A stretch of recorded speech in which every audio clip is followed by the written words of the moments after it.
نحمده ونصلي على رسوله الكريم أما بعد فأعوذ بالله من الشيطان الرجيم بسم الله الرحمن الرحيم وإن كنتم على سفر ولم تجدوا كاتبا فرهان مقبوضة فإن أمن بعضكم بعضا فليؤد الذي اؤتمن أمانته وليتق الله ربه ولا تكتموا الشهادة ومن يكتمها فإنه آثم قلبه والله بما تعملون عليم لله ما في السماوات وما في الأرض وإن تبدوا ما في أنفسكم أو تخفوه يحاسبكم به الله فيغفر لمن يشاء ويعذب من يشاء والله على كل شيء قدير صدق الله العظيم۔ السلام علیکم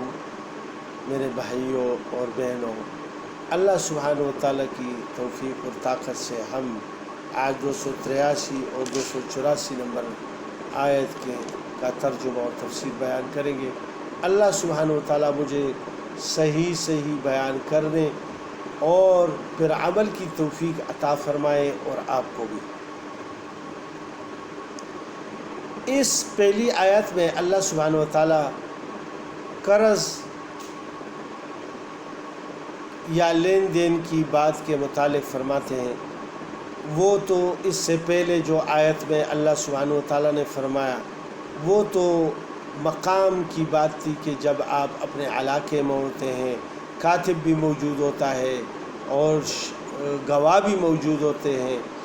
اور دونوں آدمی بھی موجود ہوتے، قرض دینے والا قرض لینے والا، معاہدے والے دونوں آپس میں شراکت دار موجود ہوتے ہیں۔ لہٰذا جو حضر ہے مقام کے اوپر یہ چیزیں آسان ہوتی ہے مہیا کرنا۔ اب اللہ سبحانہ و تعالیٰ سفر کے بارے میں فرماتے ہیں کہ اگر سفر میں کسی کو کوئی ضرورت پیش آ گئی قرضے کی یا لین دین کی تو اس وقت کیا کرنا چاہیے۔ اللہ سبحانہ و تعالیٰ فرماتے ہیں وَإِن كُنتُمْ عَلَى سَفَرٍ، اور اگر تم سفر میں ہو، وَلَمْ تَجِدُوا كَاتِبًا، اور نہ پاؤ کوئی لکھنے والا، فَرِحَانٌ مَقْبُوضَةٌ، تو گروی ہاتھ میں رکھو، یعنی گروی رکھو کوئی چیز، یعنی اس کے قبضے میں ہے۔ اللہ سبحانہ و تعالیٰ نے یہ بات فرمائی کہ اگر تمہیں سفر میں کوئی ضرورت پیش آ گئی پیسوں کی اور تمہارے ساتھ کوئی ساتھی ہے اور اس سے آپ نے ریکویسٹ کر دی کہ مجھے اتنے پیسے چاہیے، لہٰذا وہ اگر شک میں پڑ جائے کہ یہ پھر مجھے پیسے دے گا کہ نہیں دے گا، کاتب بھی نہیں ہے، کوئی لکھنے والا بھی نہیں ہے، سفر ہے اور بندوبست بھی نہیں ہے، نہ کاغذ ہے نہ پینسل ہے اور نہ گواہ ہے، لہٰذا اس کے بدلے میں پھر آپ کوئی ایسی چیز آپ کے پاس ہے، مثال کے طور پر موبائل ہے، قیمتی گھڑی ہے اور یا کوئی اور چیز ہے آپ کے پاس، لیکن پیسے نہیں ہیں، آپ کو پیسوں کی ضرورت پڑ گئی، تو پیسے لینے کے لیے آپ نے وہ چیز اس کو دے دی کہ یہ اس کے عوض اپنے پاس رکھ لیں اور جب میں یہ قرض واپس کر دوں گا تو پھر یہ مجھ سے، یعنی میں آپ کو یہ قرض آپ واپس کر دوں گا اور آپ مجھے یہ اپنی چیز دے دیں گے۔ لہٰذا اس کو گروی رکھنا کہتے ہیں کہ اس کے پاس وہ رہن رکھ دے اور رہن کے طور پر جب وہ پیسے واپس کر دیتا ہے تو وہ چیز اس کو اسی حالت میں یعنی مل جائے گی۔ رہن کے بارے میں یہ کہا جاتا ہے کہ جو چیز رہن رکھی جاتی ہے وہ اسی حالت میں امانت کے طور پر وہ اس کے ساتھ پڑی ہوگی اور اس سے وہ کوئی فائدہ حاصل نہیں کرے گا، لہٰذا وہ جو چیز اس کے پاس رکھ دی جاتی ہے وہ اسی حالت میں رکھی جائے اور امانت کے طور پر رکھی جائے، اور جو ہی وہ قبضہ واپس کر دے تو اسی حالت میں اس کو واپس کر دیا جائے۔ لہٰذا اللہ سبحانہ و تعالیٰ نے یہ فرما دیا۔ اب اللہ سبحانہ و تعالیٰ آگے فرماتے ہیں فَإِنْ أَمِنَ بَعْضُكُمْ بَعْضًا، پھر اگر اعتبار کرے ایک دوسرے کا، یعنی ایک آدمی ہے، دو دوست ہیں یا دو بھائی ہیں یا دو کوئی آدمی ہے جا رہے ہیں، اور ایک نے دوسرے سے ریکویسٹ کر لی کہ مجھے یہ پیسوں کی ضرورت ہے، آپ مجھے کچھ پیسے دے دیں، لہٰذا ادھر کتابت والا بھی نہیں ہے، گواہ بھی نہیں ہے، تو اب کوئی چیز بھی اس کے پاس نہیں ہے کہ وہ رہن رکھ لے، تو اگر وہ اس پر اعتماد کر لے کہ چلو یار یہ دے دے گا، اچھا آدمی ہے، اس پر اچھا گمان کرے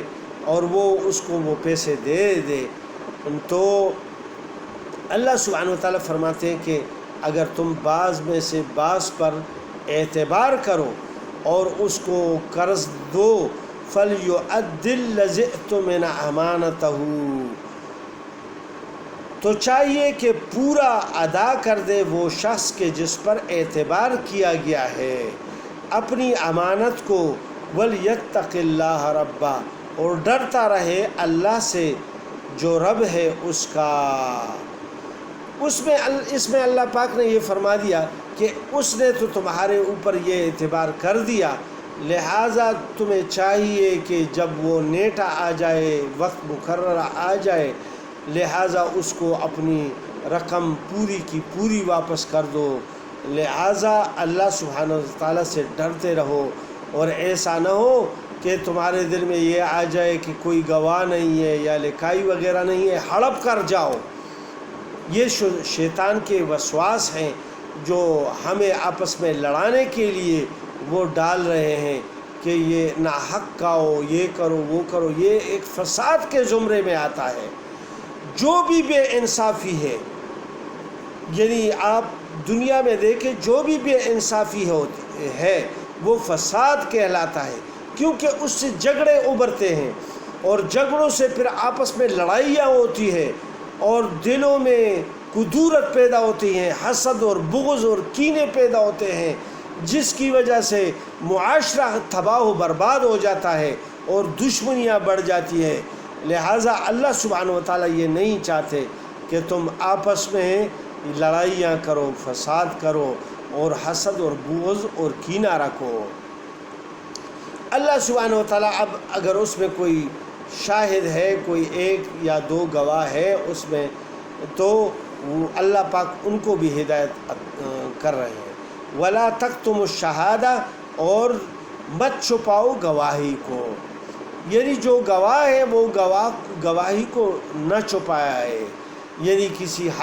کسی کا بھی حق نہ مارے بلکہ صحیح گواہی دے۔ پھر اللہ پاک فرماتے ہیں گواہ کے متعلق وَمَن يَكْتُمْهَا، اور اگر جو شخص جو گواہ چھپا دے فَإِنَّهُ آثِمٌ قَلْبُهُ، تو اس کا دل گناہگار ہے، اس کے دل میں کدورت ہے، اس میں بیماری ہے، لہٰذا اس کو چاہیے کہ وہ ایسا کام نہ کرے۔ وَاللَّهُ بِمَا تَعْمَلُونَ عَلِيمٌ، اور اللہ تمہارے کاموں کو خوب جانتا ہے۔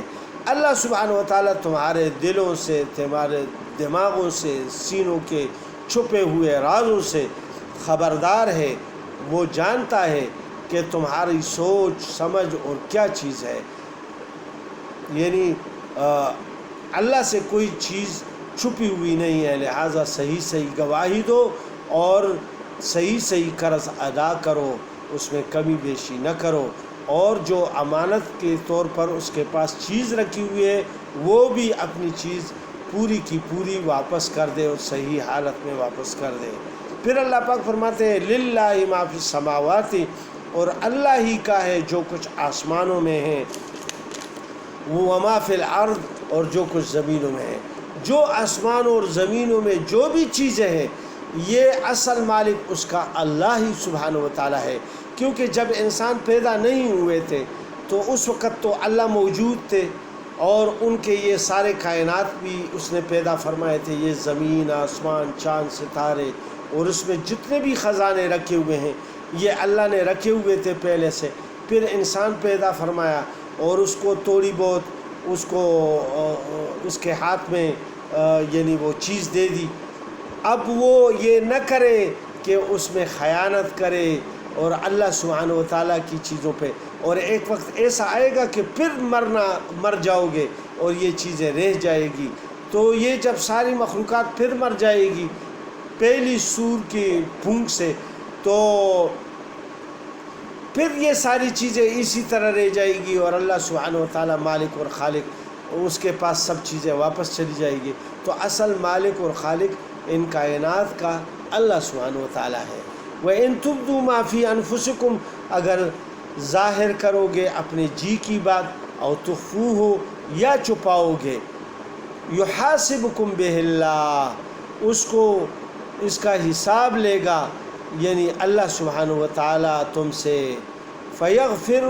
لمن یشاء، پھر بخشے گا جس کو چاہے، ویعذب من یشاء، اور عذاب کرے گا جس کو چاہے۔ واللہ علی کل شیء قدیر، اور اللہ سبحانہ و تعالیٰ ہر چیز پر قادر ہے۔ یعنی اللہ سبحانہ و تعالیٰ ہمارے دلوں کے بیچ جانتے ہیں، ہمارے دلوں دماغوں میں جو چیزیں ہیں ان سب سے وہ خبردار ہے۔ لہٰذا دلوں میں کسی کے لیے حسد، بغض، کینہ نہ رکھے، دشمنیاں نہ رکھے، اور کسی کے ساتھ بے انصافی نہ کرے۔ جو جو ہدایات بیان کی گئی ہیں یعنی لین دین کے حوالے سے یا قرض وغیرہ کے حوالے سے یا حقوق کے حوالے سے جو بھی احکامات بیان فرما دیے گئے، سود وغیرہ کی، اور یہ جو اللہ کے نام پر دینے کے لیے، یا حج، روزہ، زکوٰۃ، اور جتنے بھی احکامات اللہ پاک نے بیان فرما دیے، تو ان پر آمنا اور صدقنا کہہ کر اس کو قبول کرنا چاہیے۔ یہ نہ کہے کہ یہ تو اتنا سخت حکم ہے اور یہ ہم کیسے کریں گے، بلکہ رسول پاک صلی اللہ علیہ وسلم نے یعنی صحابہ کو یہی فرمایا تھا کہ جب انہوں نے شکوہ کیا اللہ سبحانہ و تعالیٰ کی طرف سے، جب یہ آیت آئی تو رسول اللہ صلی اللہ علیہ وسلم سے کہ یار ہمارے دلوں میں بعض اوقات کوئی بات گزر جاتی ہے، تو اگلی آیاتوں میں پھر اس کی تفسیر میں انشاءاللہ ہم بیان کریں گے۔ وہ یعنی اللہ سبحانہ و تعالیٰ نے اس آیت میں تو یہ فرما دیا کہ تمہارے دلوں میں جو بھی باتیں ہیں تم پوشیدہ کرو یا ظاہر کرو، وہ سب اللہ کے علم ہیں۔ پھر جس کو وہ چاہے عذاب دے دے اور جس کو چاہے اللہ سبحانہ و تعالیٰ بخش دے۔ تو اللہ ہم سب کو ہماری لغزشیں معاف فرما دے اور ہماری بخشش کر دے، اور اللہ سبحانہ و تعالیٰ ہمیں صحیح کاموں کی توفیق عطا فرمائے۔ السلام علیکم ورحمۃ اللہ وبرکاتہ۔